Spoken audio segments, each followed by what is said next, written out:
Welcome to the DYL Legacy Podcast. Today we're going to talk to you about anger. I know you're angry, and everybody deals with anger at different times in their life. So I've had a couple bad experiences with anger. I mean, some of which I've conveyed anger to others and hasn't been really good. But I did one time, just kind of go back. I was thinking about this. Like one time a boss threw a pen holder at my head. Luckily he missed, and it broke on the back wall. It was plastic, but gosh, I'm glad it didn't hit me. And then I once had a family member at a holiday event actually get upset with me, and then he went to the kitchen and pulled out a big knife, and I left.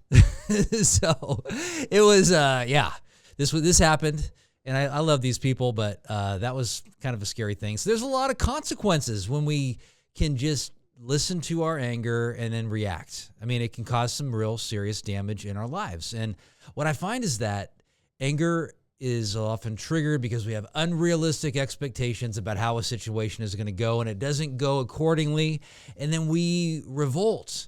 And it boils down to we're rigid in how we view the world and our situation, and we're selfish, and we want it to be done our way, but we look at maybe success and failure as the only options, and there's a middle ground. We're very polarized, perfectionistic.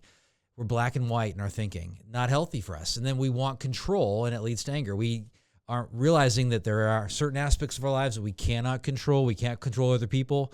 We can't control the weather and the political situation we're in. And we have this expectation that somehow we can, and we realize we can't, so we revolt and we express anger. But it can cause some significant damage in our lives. So lots of negative consequences. What I find is that if you let anger just get out of control, we can end up arrested. We can end up fired. We can end up with people quitting. We can end up with lost opportunities. Lots of scary stuff can happen because we're just listening to our anger and then taking orders from it.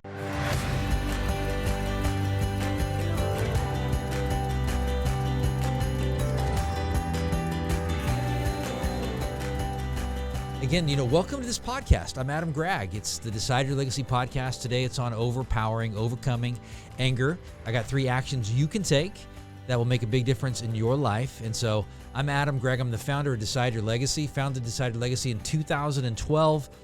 And what we do as an organization is we have a purpose of helping people live courageously, to face their fears, to do the hard thing, to do the scary thing, because it's going to make a huge difference in their life and in the lives of those that they impact. So we help leaders. And by the way, everybody's a leader. So you have influence in your life, at your church, in your job, with your neighbors, with your siblings. The holidays are coming. There's always holidays coming. There's always situations where we're going to see family and friends and be around people where we can have a bigger, better influence. So if you're like me, you probably can reflect on situations where anger has just consumed you. It's ruined your day. It's ruined your life in that moment, not permanently, but maybe you felt like it was ruining your life permanently because you just made a bad decision based on anger in your life. So you're going to leave today with just knowing that you can do some things in your life to change that. And it's going to be very encouraging to you. So as a start for this podcast, think about a triggering situation in your life. And it's probably a person. It can be a person, place, or a thing. It could be some situation you don't have control over, like politics and taxes, and maybe even a situation with your health that you don't have the ability to change. It simply is something you need to accept. You cannot change it right now in this very moment. Maybe it's something with your job or your financial situation that you get angry about when you focus on it. So think about that. And as you go through the episode today, we're going to unpack it, and you're going to find ways that you can deal with it constructively. Every episode, I like to share a fear that I have recently faced. And I do that because nothing is more important and valuable to your mental health than facing those things that you have stuffed away that you're not facing. And fear is just one external exercise, facing something that's scary that you can step out and do something that you've been putting off. But the fear that I've been facing and that I did face recently is I had a professional interaction, and it was somebody that I wanted to be impressed with me. And it was somebody that I wanted to do business with. And I felt this temptation in my mind to say something about yourself, say something about your business so they leave impressed with you. And I didn't. And that was scary for me because I thought I would be looked at as not having anything to offer. But I refrained. And that might seem kind of awkward to you, but not talking about myself at times can be a scary thing. I want to talk about myself. I want people to like me, but I didn't do it. That was my fear. What was the one that you maybe have faced in the last week? Think about that. But as you leave today and as you're done with the episode, you're going to be challenged to face something, to apply something. So the first action you can take is you can decide to see that your anger is not you. It's external to you. It's a coping mechanism.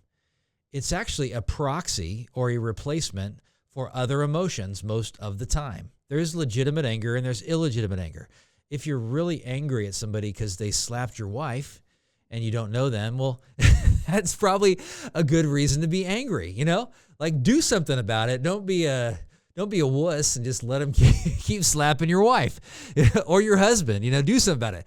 But a lot of the anger that we have is a safer way of expressing deeper emotions that we're not willing to face. And that emotion is often sadness or fear. It could be being overwhelmed. It could be injustice, and that can be legitimate anger. But it's a proxy. It's like if you were going to have a hard conversation with your boss about how you were being mistreated, and you didn't really want to have the conversation, but you sent in your husband who didn't work there, that's not going to fly very well. Because you being mistreated, you send in your husband if your boss has been slapping you around. I get that. But because you're frustrated about the work hours and you don't think they're fair or whatever, well, you need to have that conversation. And it's the same thing with anger. We're sending in something that we feel is safer, our own anger, to deal with the situation rather than saying, I'm afraid, I'm scared, I feel like this is wrong, or I'm just overwhelmed by this situation. I got myself in a bad situation talking to my mother just the other day, and I was upset because of something I felt like wasn't fair. And instead of actually talking it through, I tried to talk it through, but that didn't really work. And then I turned on the anger, and it derailed me. It wasn't healthy. It wasn't helpful. It wasn't useful. And it didn't get too out of hand, but it did steal my mojo for some time, and it wasn't necessary. I've been down that path. It hasn't worked for me before. There's no reason it's going to work for me this time. Instead, expressing that I'm scared, or even identifying that she is scared in those interactions. There's other emotions because she was expressing anger, and I decided to counter it with my own anger. I could have said, I feel like you're angry. Maybe is there something that you're afraid of? Is there something else going on here? And try to get deeper in the situation. So what you want to do is to be able to see that it's external to you, and it's something that's a reflection of something deeper. What is that thing that's deeper? People have a ton of resentment about situations that happened in their past and people and stuff happening again, and then they react. Rather than taking the next step here, the next action you can take is what is the actual fear that you have? When you externalize it, it's not you, so you can look at it like on a piece of paper. I'm angry. I'm frustrated. I'm scared. And what is the reality that you believe is going to happen? It's not going to happen. It's not reality, but what do you believe is going to happen with that situation you're afraid of? So the most common fears that I see in people are fear of failure, fear of rejection, fear of being seen as a fraud, fear of embarrassment, fear of loss of money, fear of loss of a loved one, fear of loss of opportunity, fear of loss of health, fear of bad things happening in the future, fear of the plane crashing, fear of the what ifs, and it's really negative. And they get that stuck in their head, and they don't even identify what they're really actually afraid of. So you externalize it, and you actually answer some questions about it that helps you unpack it. And I encourage clients, very practical stuff here, to list in detail what the fear is that they have. I'm going to go broke and not be able to pay my bills. My wife is going to leave me and have an affair because I'm a little bit overweight now and he's staying really attractive. I could be that. I'm afraid that my friends are going to find other better friends because I am not doing these activities that I used to do with them, like going out drinking or going out shopping and spending money. That is your fear. And so some of the questions you can ask yourself are, what is the evidence that this fear is actually going to happen? What is the truth behind it? What is the evidence that it's probably not going to happen? So, for example, if you were afraid that something bad is happening with your health, well, look at the facts. What's the evidence that something bad is going to happen? There's legitimate evidence. There's legitimate evidence because you're One of those pieces could be because you're thinking about it. You're focusing on it because bad things have happened to other people with their health, because I've seen people get sick, because I've seen this happen before, because people got COVID in the past. So something has happened there and you want to look at it, externalize it. You want to also say, well, what's the evidence that it's not going to happen? Be fair. Don't be biased. You're biased. You're selective. You're only thinking of the worst thing happening. And answer some other questions too, like, what advice would I give a friend? What advice have I been given in the past that's actually helped me with this fear? So it's counterintuitive to think that by unpacking your fears is going to help you with anger. But that anger, if you realize, is actually driven by fear, and it's driven by other emotions that are negative. It's going to help you to actually handle the situations and not get angry because you got a better game plan. It's not real. That anger is not there. There's not actually real danger there. One of the biggest battles we ever will face is between our two ears. It's the battle for our perspective and our focus and our thinking, our mindset. It's the perspective.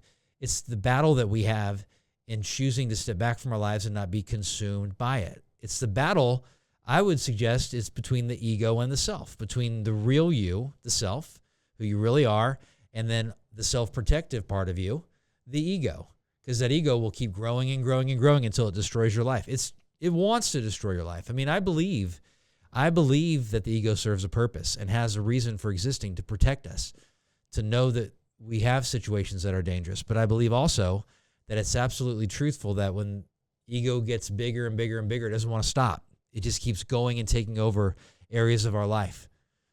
And you can see examples of that. So if you found this podcast helpful so far, I'd really encourage you to check out this free mini course that I put together called Shatterproof Yourself Light. 7 small steps to a giant leap in your confidence, to a giant leap in your life.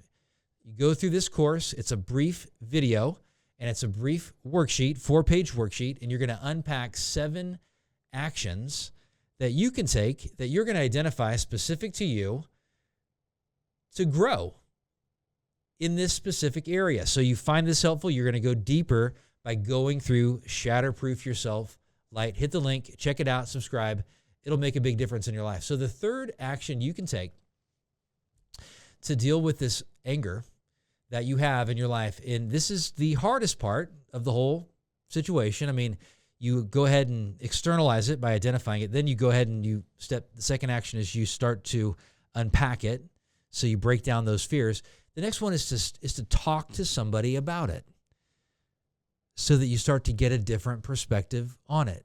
You process it.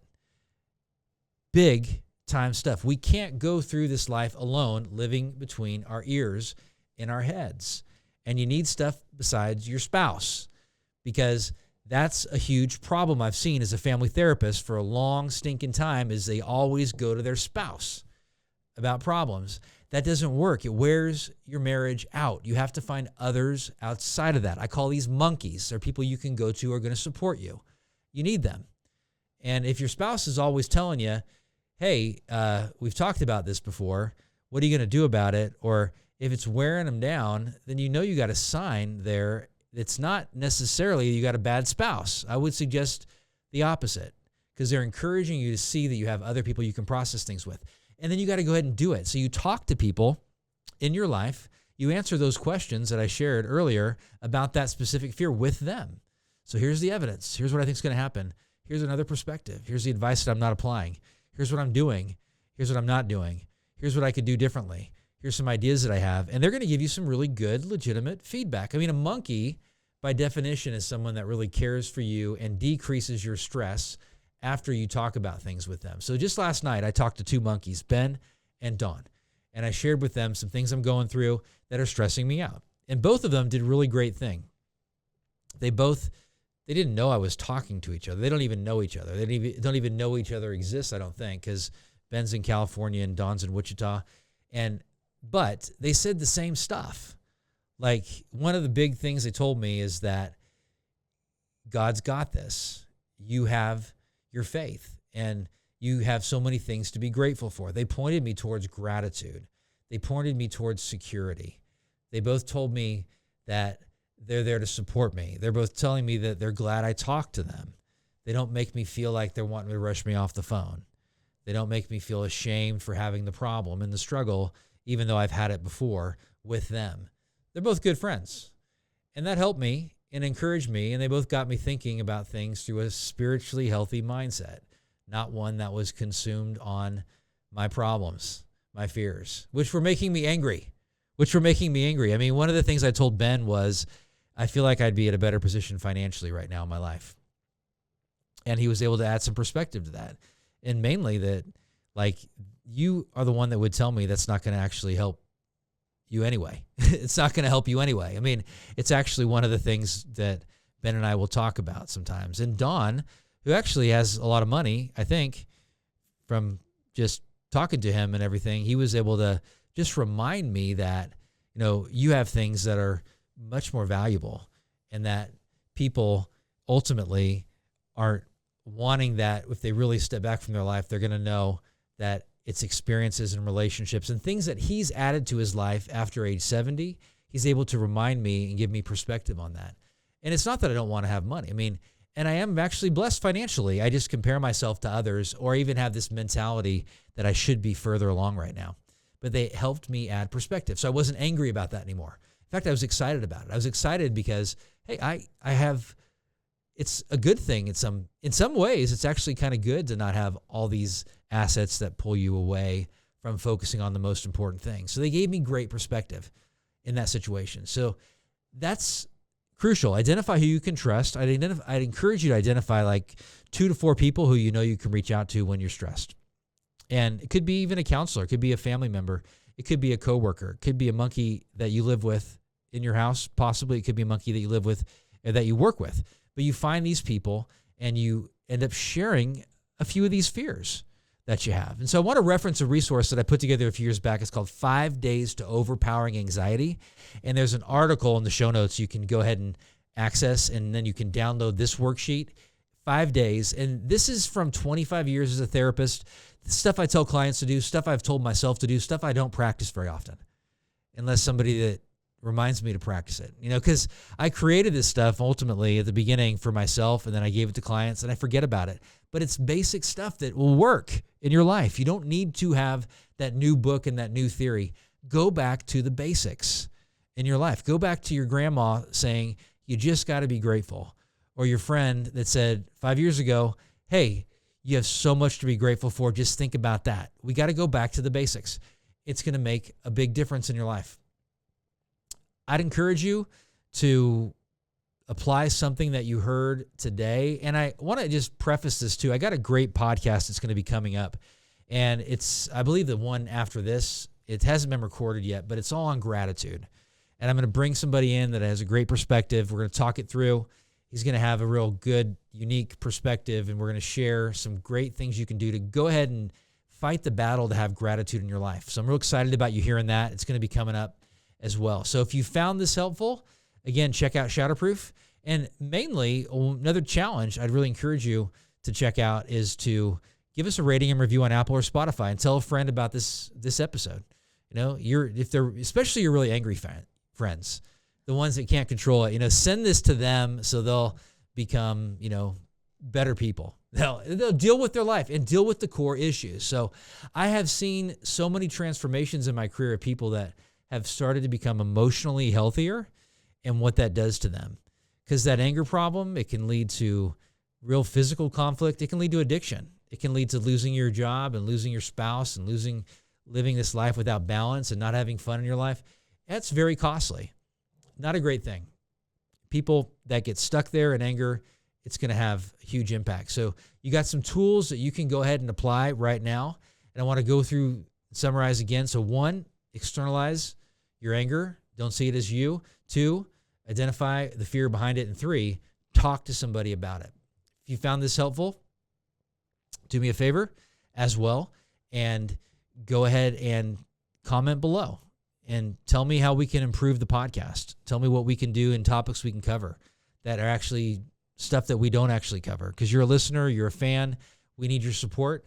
We actually went over 3,000 downloads. That was the first time we ever had that kind of a number in a month. I know it's not a huge big deal for most people out there, but that was a big deal for us after 5 years. So we're doing something that resonates, at least with more people, and I'd like to keep building on that. If want to go ahead and share a few other things with you here is that to decide means that you're eliminating other options in your life. You're making a decision. You're saying no to some things and yes to other things, the best things in your life. And your legacy is a word to describe the impact that your life has on other people, how you live now and how you're going to be remembered. I mean, how you live now is what matters. It's the impact you're having. You live now, and that's your legacy. And there's no positive change unless you decide to make a change. So today, from this content, these 3 actions you can take, I want you to decide on something you want to apply. What resonated with you about anger and how you're going to fix this problem so it doesn't cause more problems, so you can live a longer life. What are you going to do? Take an action to apply that by the end of the day today. And if you really want to stick, you really want this content to stick, share what you learned. You don't have to say where you learned it, but just share the concept with someone else. Hey, I learned that anger is often driven by fear. And that didn't make sense to me, but it's starting to make sense to me, and here's why. Do that. So I want to close this podcast the way I always do. So live the life today that you want to be remembered for 10 years after you're gone. You decide your legacy, nobody else. I appreciate you greatly, and I'll see you next time.